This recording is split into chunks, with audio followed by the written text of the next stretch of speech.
Did you know the very person who once swore they'd die for you, the one who showered you with attention and made you feel like the center of the universe, may now be plotting to bury your reputation alive? It's a hard pill to swallow, but it's the truth.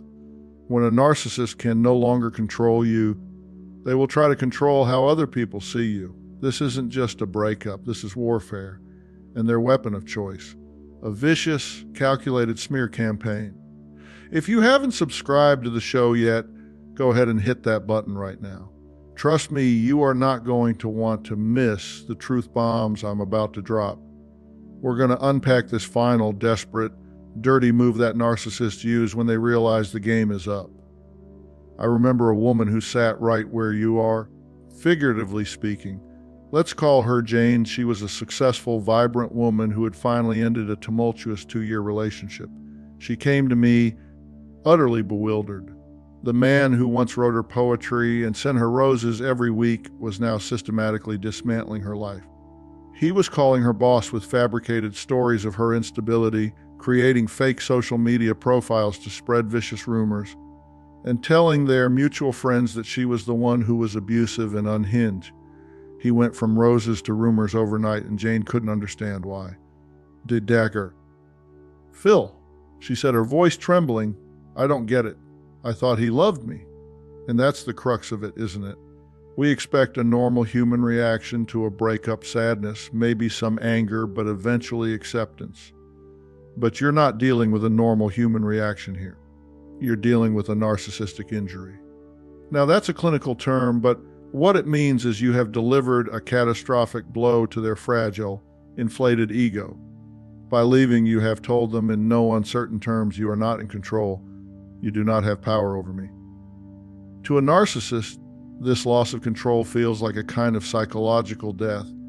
Their entire sense of self is built on a foundation of superiority and control. When you shatter that foundation, you unleash something primal and terrifying, narcissistic rage. They don't grieve the loss of you. They grieve the loss of your submission. They grieve the loss of a source of what we call narcissistic supply. Your attention, your admiration, your energy. And because their ego is so profoundly wounded, they can't self-soothe. They can't reflect and say, wow, I really messed that up.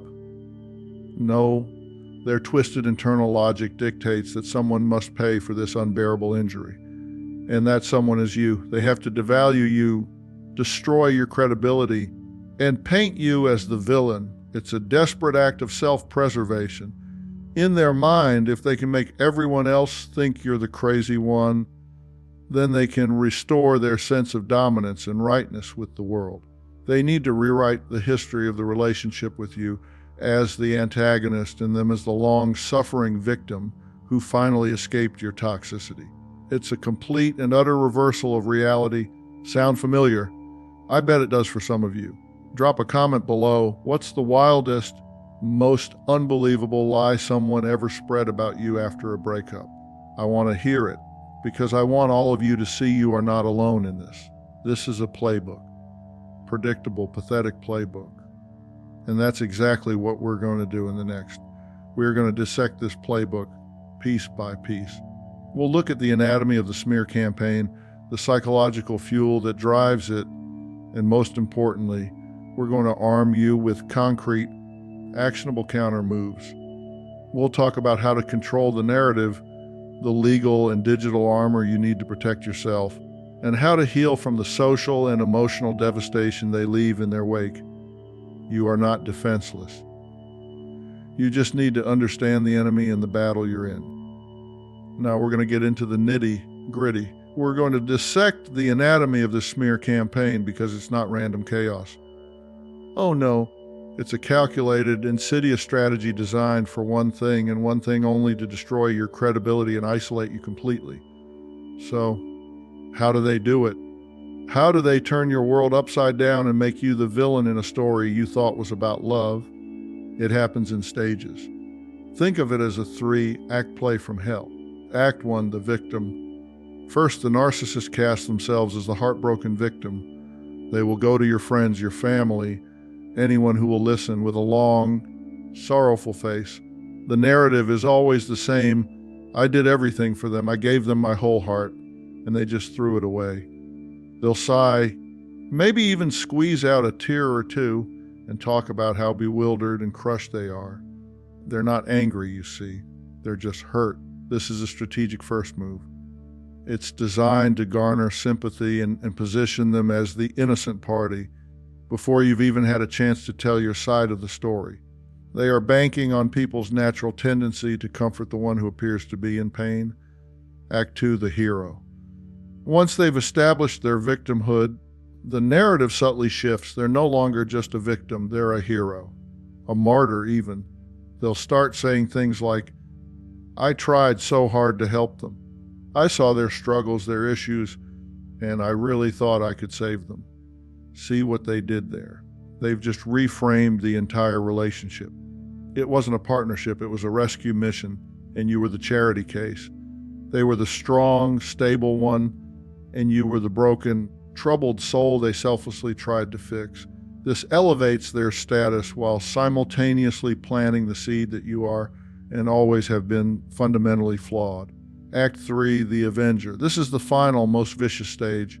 Now that they've established you're troubled, they have the perfect excuse to unleash their full fury under the guise of concern. They become the reluctant avenger, the town crier forced to expose you for your own good or to protect others from your supposed instability. This is where the lies become blatant and the attacks become personal. They are no longer just a victim or a hero. They are a public servant on a righteous crusade to reveal your true colors. And the language they use is pure, manipulative genius because it's never direct aggression. It's always cloaked in this phony layer of concern. You'll hear them say things like, I'm just so worried about him. He hasn't been himself lately. Or they'll lean in and whisper, I hate to be the one to say this, but I feel like people need to know the truth. My favorite is when they hit you with, I'm not trying to be malicious. I just think she needs help. This language is a poison dart. It allows them to say the most horrific things about you while maintaining a veneer of compassion. They're not gossiping, they're caring. They're not slandering, they're helping. It's a disgusting tactic that makes it incredibly difficult to defend yourself without looking like you're attacking a concerned friend. Now, their absolute favorite tool in this whole sordid mess is triangulation. All this means is they pull a third person into your conflict. Instead of talking to you, they talk about you to someone else.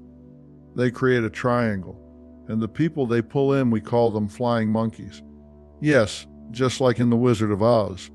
These are the friends, family members, coworkers, and even your own damn boss that the narcissist recruits to do their bidding. They weaponize these people against you. Why is this so effective? Because it isolates you.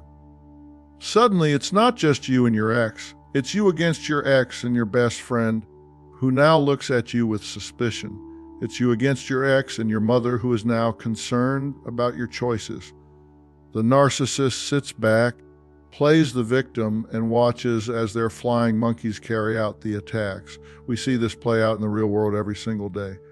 At the workplace, it's a whisper campaign. Suddenly, your boss is hearing concerns from your ex's friend about your focus and erratic behavior in a custody battle, and this is where it gets absolutely evil.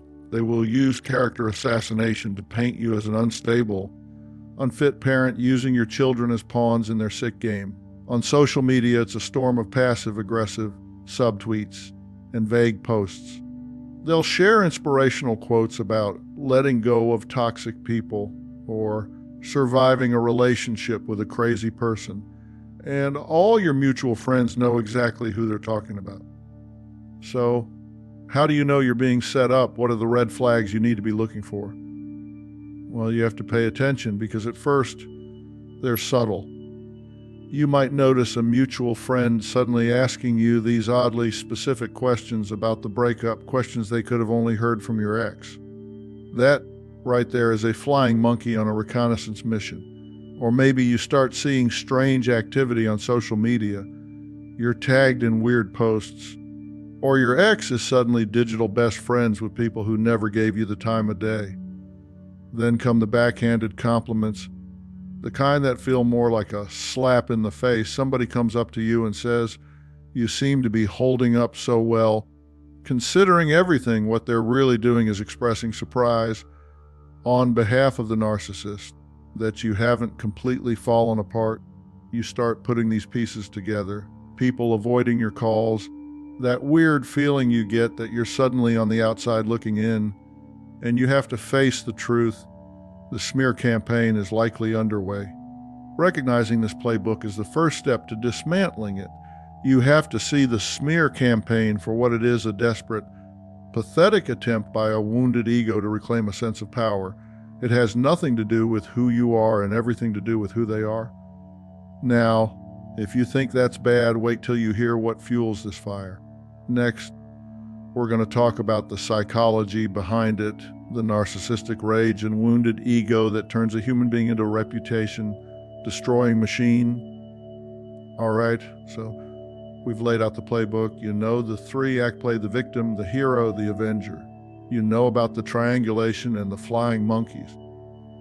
But I know what you're thinking. You're thinking, Dr. Phil, this is insane. What kind of person does this? What is going on in their head that makes them want to burn another person's life to the ground? That's the million-dollar question. And today, we're going to answer it. We're going to look under the hood at the engine that drives this entire campaign of destruction. Because this isn't just about being a jerk or a sore loser. This is about a fundamental breakdown in their psyche. We're talking about the fuel to the fire, a shattered ego, and a terrifying phenomenon known as narcissistic rage. When you decided to leave, when you took back your power, you did more than just end a relationship. You triggered what we call a narcissistic collapse. Now, that sounds dramatic, and it is. Imagine their ego is a giant, ornate, but incredibly fragile glass statue. From the outside, it looks impressive, solid, even intimidating. But on the inside, it's hollow. Your admiration, your compliance, your attention, that was the scaffolding holding the whole thing up. When you walked away, you yanked out the last support beam. The entire structure shatters into a million pieces. This collapse is their worst nightmare realized. It confronts them with the one thing they have spent their entire lives running from: the feeling of being worthless, powerless, and insignificant. And they cannot handle it. They don't have the internal tools to process shame, regret, or loss. So what happens? That shattered ego doesn't just disappear. It implodes, and from that implosion erupts a volcanic white-hot rage. This isn't normal anger. This is a primal, desperate survival mode rage. Let's talk about the brain science here for a minute, because this is real. When that narcissistic injury hits, it's like a 5-alarm fire in their brain. Their amygdala, the brain's little smoke detector, goes into overdrive. It screams, "DNGR!" This triggers a massive flood of stress hormones like cortisol and adrenaline. They are quite literally in fight or flight mode. But here's the key difference for them. The only option is to fight. Their brain is telling them their very survival is at stake. And while all of this is happening, the more evolved part of their brain, the prefrontal cortex, the part responsible for logic, reason, and empathy, goes completely offline. It's an amygdala hijack. There is no empathy, there is no compassion, there is no ability to see your perspective. The part of their brain that could feel for you, that could understand your pain, has been shut down.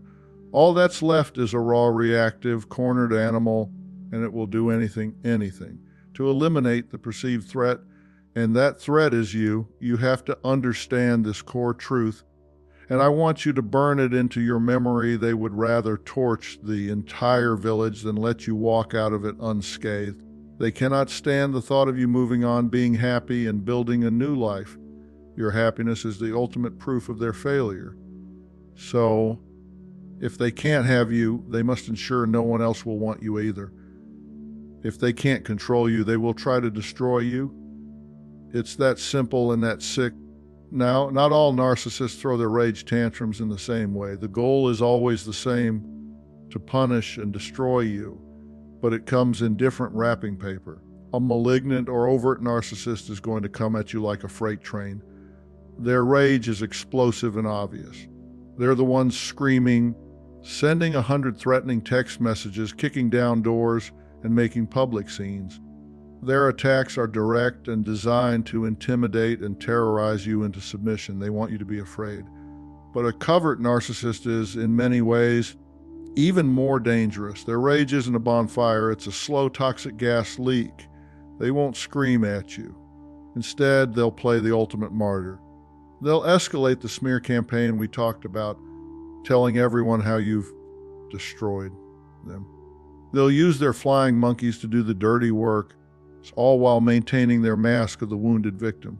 They'll escalate from passive, aggressive social media posts to anonymous calls to your boss. They'll go from a quiet door slam during the relationship to full-blown doxing, posting your private information online after it's over. They'll drain your bank accounts, file frivolous lawsuits, and do everything they can to sabotage you from the shadows. It's a death by 1,000 cuts, and it's designed to make you look like the crazy one when you finally react. I've seen this escalation firsthand more times than I can count. It starts with them refusing to return your belongings. Then it moves to them creating a fake email account to send harassing messages to your friends, pretending to be you. I had one client whose ex-husband, a covert narcissist, systematically contacted every single one of her professional clients with fabricated stories of her incompetence, nearly costing her the business she had spent a decade building. Why? Because she had the audacity to file for divorce. She shattered his glass statue, and his response was to try and shatter her entire life. This rage, this wounded ego, is the engine behind every lie, every rumor, and every act of sabotage. It's not a logical response. It is a desperate pathological reaction to a profound internal collapse. Understanding this doesn't excuse their behavior, not for 1 second, but it does demystify it. It shows you that their campaign of terror is not a reflection of your worth, but a confession of their own emptiness. So, we know what fuels the fire. We know the rage is real and the ego is shattered. But how specifically do they choose their ammunition? What are the precise tactics they use to wage this war? So how do they pick their weapons? That's next. All right, let's get right back to it. We've talked about the narcissistic collapse. We've talked about that white, hot, volcanic rage that erupts when their fragile ego gets shattered. But rage, as powerful as it is just the fuel. It needs a delivery system. It needs weapons. And believe you me, the modern narcissist has an entire arsenal at their disposal, an arsenal of weapons designed for one purpose: mass reputation destruction. Today, we are opening up their tactical playbook. We are going to catalog the dirty, vicious, and cowardly weapons they use to wage this war on your character. You need to know what's coming so you can see it from a mile away. First up is their all-time favorite, the cornerstone of any smear campaign: half-truths sprinkled with fabricated proof. A narcissist knows that a flat-out lie can sometimes be easy to disprove, but a lie wrapped around a tiny kernel of truth, that's poison. They'll take a real event, a real conversation, and twist it just enough to make you look like a monster. Let's say you once got frustrated in traffic and yelled at another driver. In the narcissist's retelling, this becomes, she has serious anger issues. I was afraid to even be in the car with her. She has road rage. See how that works. They took a real, relatable moment of frustration and spun it into a pattern of dangerous, unstable behavior. Then they'll sprinkle in their proof. Maybe a text message you sent later saying, "Sorry I got so angry in the car," completely stripped of its context. It's insidious and it's incredibly effective because it makes their lies sound plausible. Next, they pull out the most personal and painful weapon in their arsenal: your own secrets. Think back to all those late night conversations, all those moments of vulnerability when you opened up and shared your deepest fears, your past traumas, your insecurities. You shared those things in what you thought was a safe space with someone you trusted. Well, the narcissist wasn't listening with empathy. They were taking notes. They were collecting ammunition. And now they will weaponize every single secret you ever told them. Your struggle with anxiety. They'll tell people you're having a nervous breakdown. a past trauma you confided in them about. They'll twist it and use it to paint you as damaged goods. This is the ultimate betrayal. It's designed to not only hurt you, but to punish you for ever trusting them in the first place. Now, in today's world, they have access to a whole new set of high-tech weapons. I'm talking about fake screenshots, edited audio, and even deep fake videos. It is terrifyingly easy to fabricate a text conversation that never happened. There are apps for it. They can take an audio recording of you and splice your words together to make it sound like you said something you never would. And with the rise of deep, fake technology, they can create video evidence of you doing or saying things that are complete fabrications. We are entering a scary new world where seeing is no longer believing, and the narcissist is at the forefront, using this technology not for fun, but for targeted destruction. But they don't just operate in the shadows, oh no. They will use official systems against you. They'll engage in anonymous tip-offs and legal harassment. They'll make a bogus call to Child Protective Services, cloaking their vengeance in the language of concern for the children. They'll file frivolous, harassing lawsuits they know they can't win just to drain your finances and your emotional energy. The lawsuit itself is the punishment. It's a way to keep you tethered to them, to keep you in a state of fear and anxiety, all while they play the victim who was forced to take legal action. And what pours gasoline on this entire fire?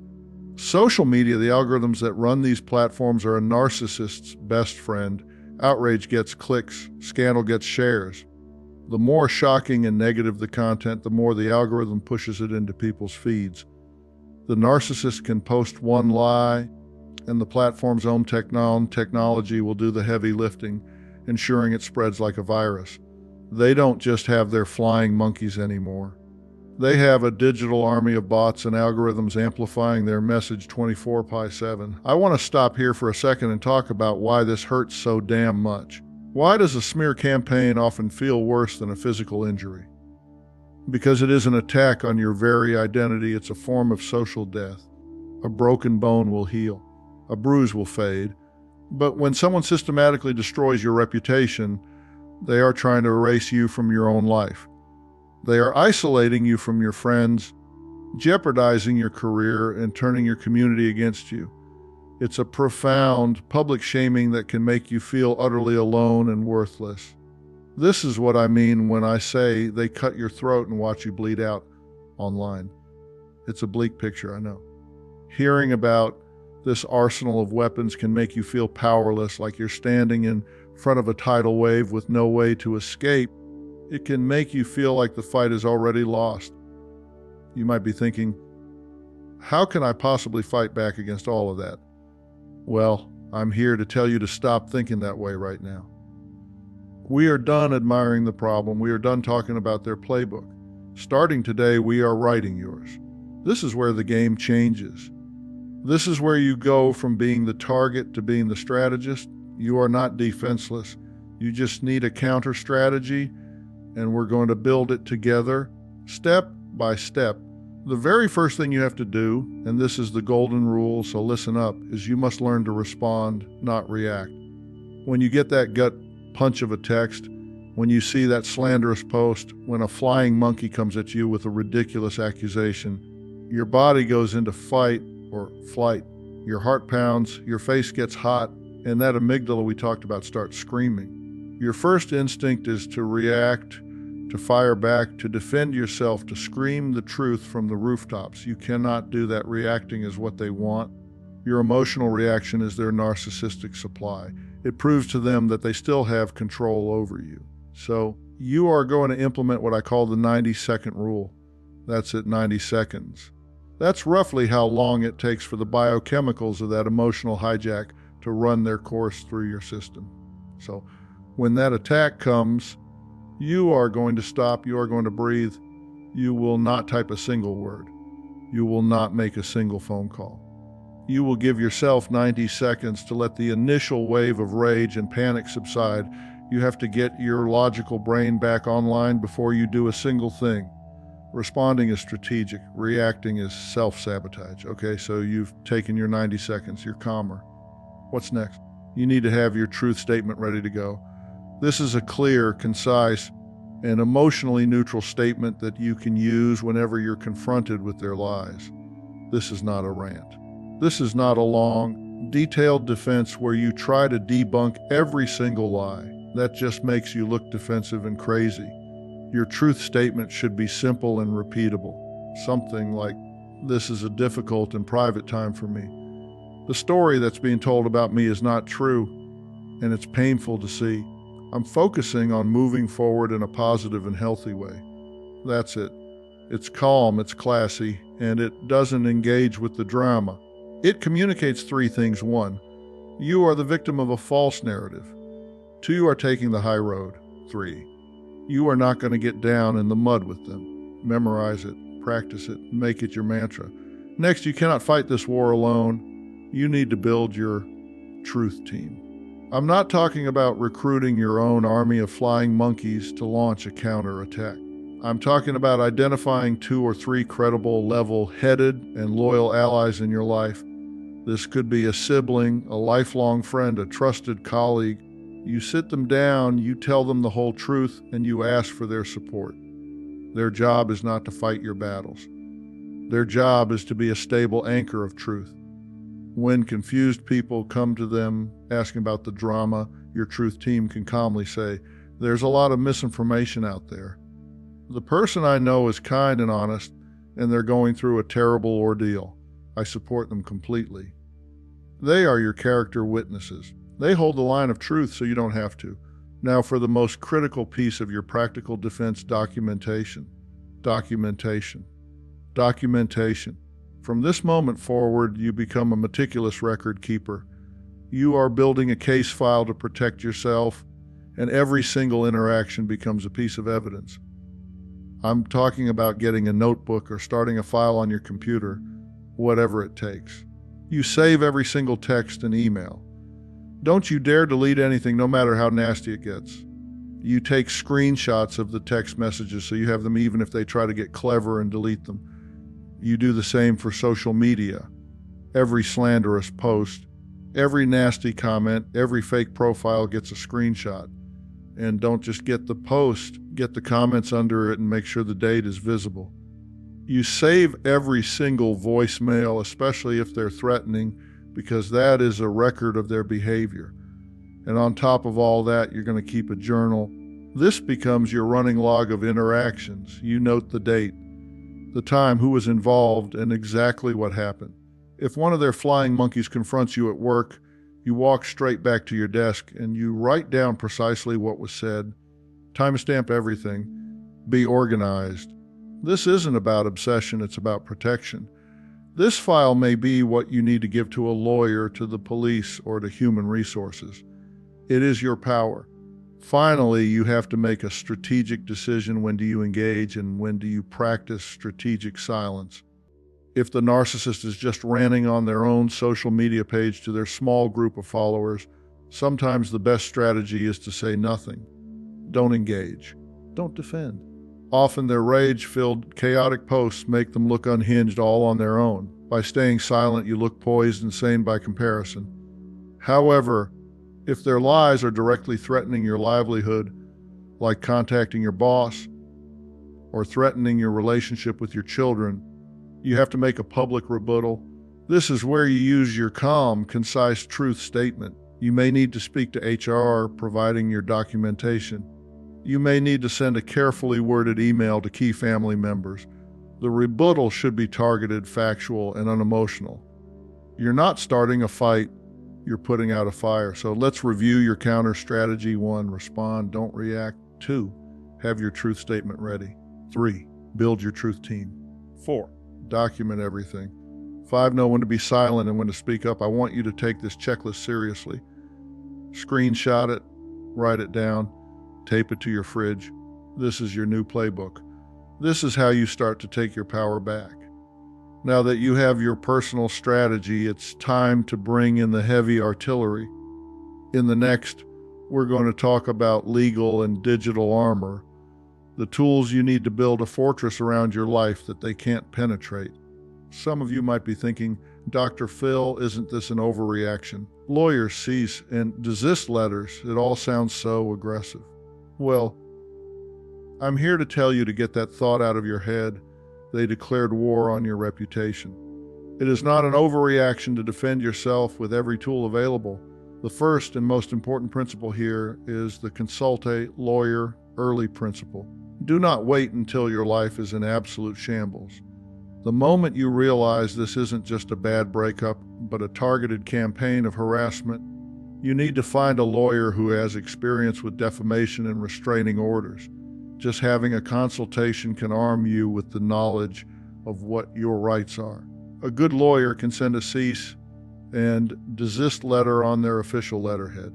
Let me tell you, nothing gets a bully's attention faster than a letter from a law firm. It's a clear, legal shot across the bow that says, I am no longer playing. My next step will be a legal one. Often this is enough to make them back off. If it's not, and the harassment continues or escalates into threats, your lawyer can help you file for a restraining order. And if their lies are costing you your job or your business, you may need to consider a defamation suit. It's a long, hard road, but if they are causing you tangible financial damages, you have to fight back. Now, let's move to the digital battlefield, because that's where most of these attacks happen. You need to be methodical. You are going to go on a platform by platform takedown mission. Take that file of screenshots you've been collecting and start reporting. Every major platform, Facebook, X, Instagram, TikTok, has a process for reporting harassment, bullying, and impersonation. Is it a pain? Yes. Will they respond immediately? Probably not.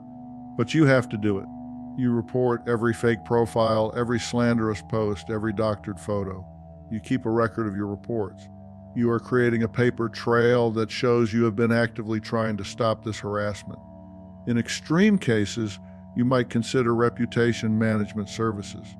These are companies that specialize in online cleanup. Now, let's be clear about what they can and can't do. They cannot magically delete every bad thing said about you. What they can do is use search engine optimization to push positive and neutral content about you to the top of Google search results, effectively burying the negative stuff. It's not a perfect solution and it can be expensive, but if a smear campaign is seriously damaging your professional life, it's an option to have in your back pocket. So far, we've been talking about reactive armor. Now, let's talk about proactive armor. You need to overhaul your cybersecurity immediately.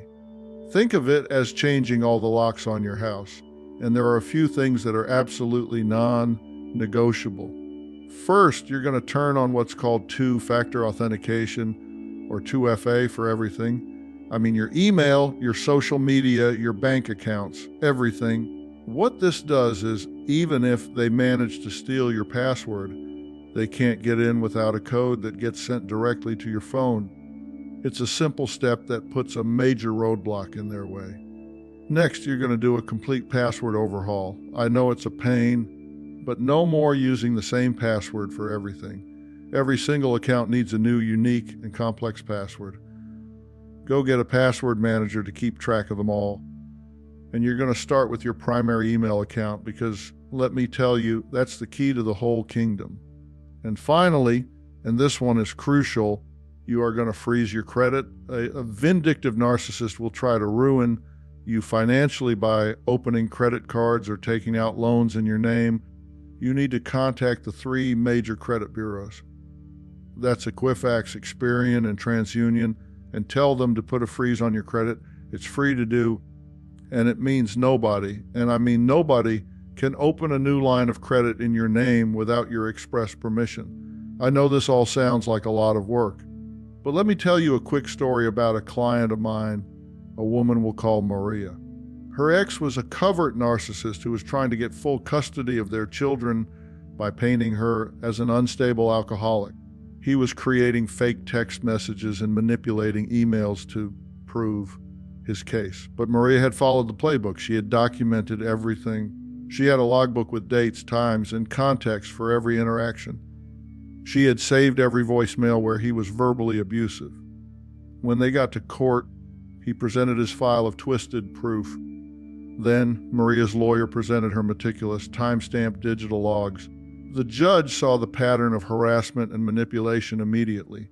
Maria's documentation didn't just defend her, it flipped the entire case. The narcissist's lies were exposed by the simple, organized truth. That is the power of what we're talking about today. That is your armor in action. You have to build this fortress around your life. You need the legal armor to show you're serious, and you need the digital armor to protect your identity, your finances, and your sanity. But all the armor in the world, all the lawyers and all the passwords mean nothing if you don't fix the one person who is still wounded in all of this. Oh, you.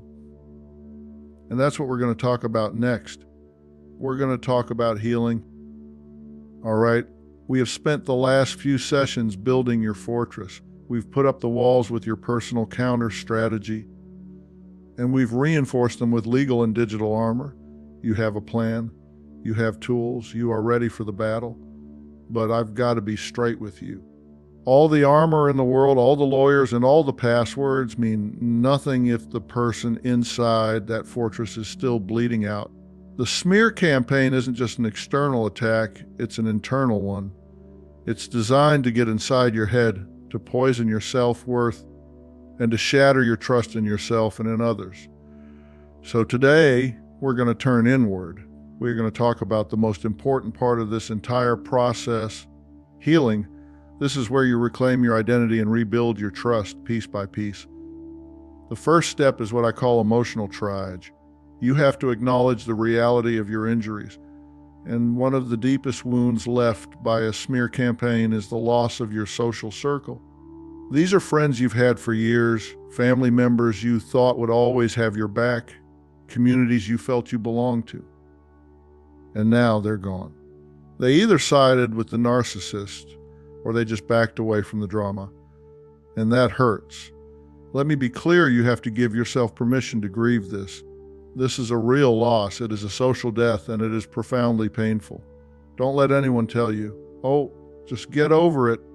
They weren't real friends anyway. That's easy for them to say. You have to sit with that grief and acknowledge it. It's okay to be sad. It's okay to be angry. It's okay to feel betrayed. You can't heal a wound you pretend doesn't exist. Once you've acknowledged the pain, it's time for a self-talk makeover. Right now, there's a voice in your head, and it's probably repeating the narcissist's lies on a loop. It's the shame narrative. It's that voice that whispers, maybe they were right. Maybe I am too sensitive. Maybe I am crazy. Maybe I deserve this. That is the narcissist's programming still running in your brain. And you have to make a conscious decision to shut it down. You are going to replace that shame narrative with a survivor narrative. You are going to change the channel in your own head. Instead of, I'm damaged, you're going to say, I am resilient.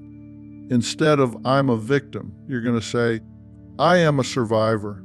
Instead of, I can't believe this happened to me, you're going to say, I am proud of myself for getting out. You have to become your own best advocate, your own biggest cheerleader. The narcissist tried to define you. The single most powerful act of rebellion is to define yourself. Now, sometimes this internal work is too hard to do on your own. And that's okay. If your leg was broken, you'd go to a doctor. If your mind and spirit have been broken by trauma, you go to a therapist. And there are specific types of therapy that are incredibly effective for this kind of psychological injury. Two I want you to know about are EMDR and CBT. EMDR, which stands for eye movement desensitization and reprocessing, is a powerhouse for trauma. It helps your brain reprocess the traumatic memories of the abuse and the smear campaign so they no longer have that raw emotional charge. It takes the memory from being a terrifying present tense event and files it away where it belongs in the past. CBT, or cognitive behavioral therapy, is your tool for that self-talk makeover we just talked about.